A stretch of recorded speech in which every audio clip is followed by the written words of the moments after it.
Greetings, friends. My name is Elias Sacks, and I'm the director of the Jewish Publication Society.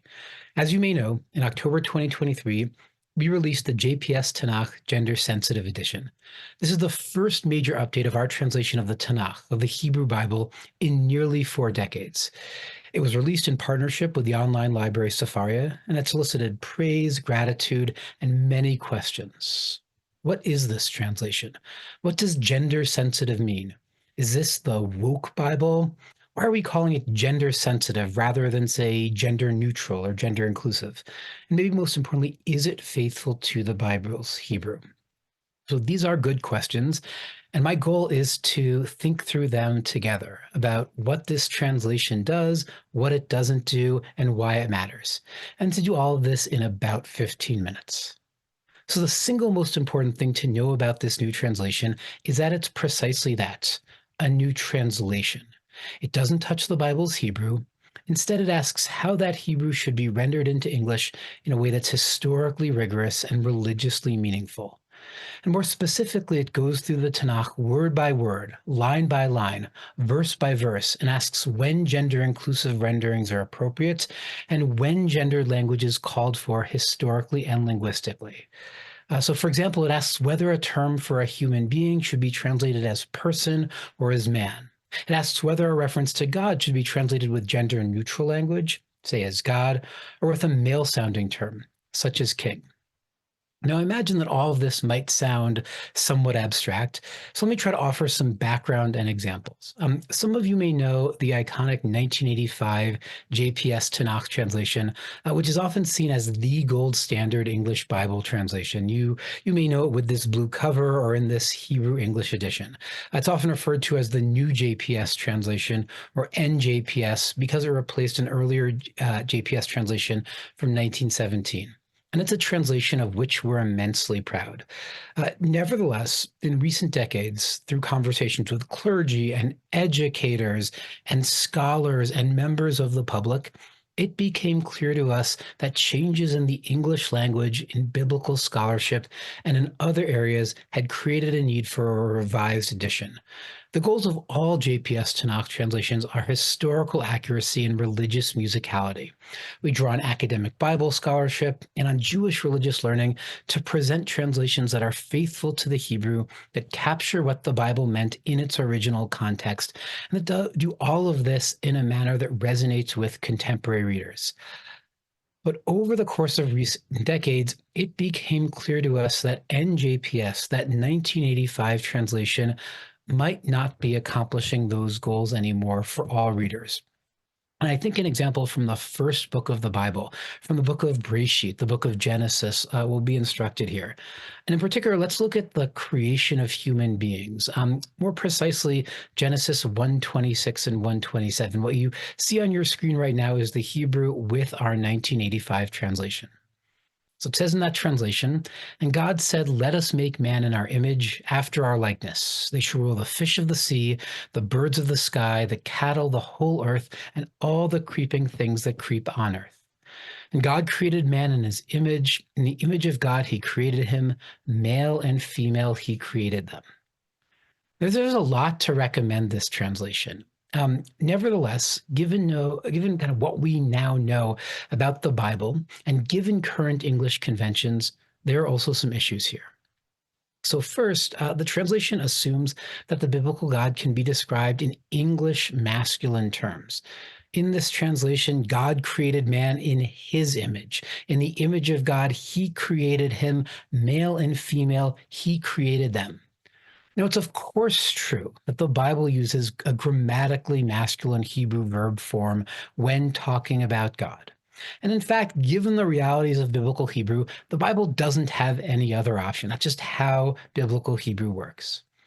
Nevertheless, it's far from clear that using male language in English is the best way to get at what the Bible means here. And so when NJPS came out in 1985, it was still common to use male language in a generic manner. It was common to use man or mankind to mean humankind, including both men and women. It was common to use man or he to mean just any person, regardless of gender. And so in 1985, hearing he and his for God might have sounded neutral and natural. Today, however, that's simply not how English works in many settings. Right? In many settings, we now try to avoid saying man or mankind when we mean humanity. In many settings, we try to avoid saying man or he when we're not trying specifically to refer to a male person.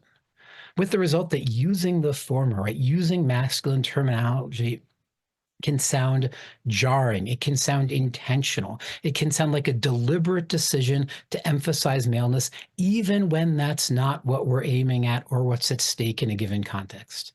And this means that he and his terminology in Genesis 1 now sounds very different than it might have sounded in 1985. It can be disconcerting, right? It can sound deliberate.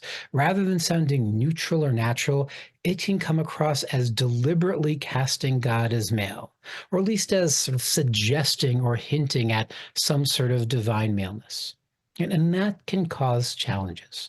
So, first, it's not clear that that's what the Bible actually was attempting to do in its original historical context. It's not clear that the Bible is actually attempting to convey the idea that God is male. While some academic Bible scholars argue that the Tanakh's original audience would have understood God as male, other academic scholars disagree and suggest that the Tanakh's original audience would have understood God as beyond gender.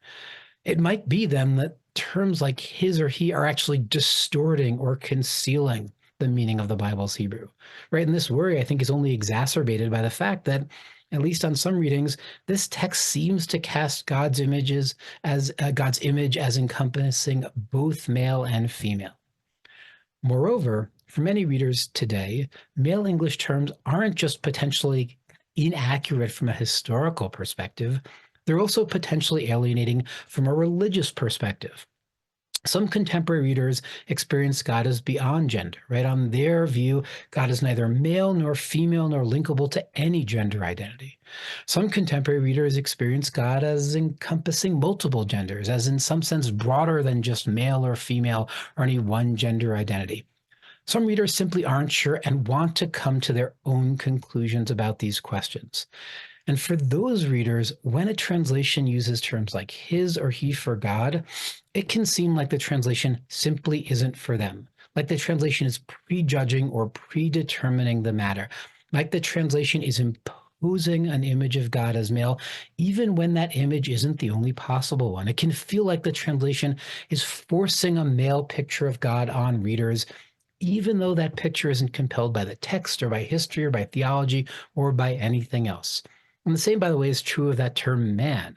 It can feel jarring, unnatural, disconcerting to emphasize the maleness of the human beings who are being created here, especially when they're cast in this text as both male and female. And so this is the kind of need, this is the kind of concern that motivated our updated translation, which we're abbreviating as RJPS, or the Revised JPS translation. It's a revision of our previous translation. It's not that NJPS was necessarily wrong for its time. It's not that we want to tell readers that gendered language is always inappropriate. And it's absolutely not the case that we're changing the Hebrew of the Tanakh. Rather, what motivated our JPS is a sense that our translation needed to be revisited and renewed with fresh eyes. And we needed to go through every word, every line, every verse, and ask a basic but crucial question. When is gender-inclusive language called for, and when is gendered language the better choice? Fidelity to the Hebrew, to the Bible's context, and to contemporary life required an updated English rendering. So look, for example, at how the gender-sensitive translation, RJPS, the Revised JPS translation, renders Genesis 1:26 and 1:27. And God said, let us make humankind in our image, after our likeness.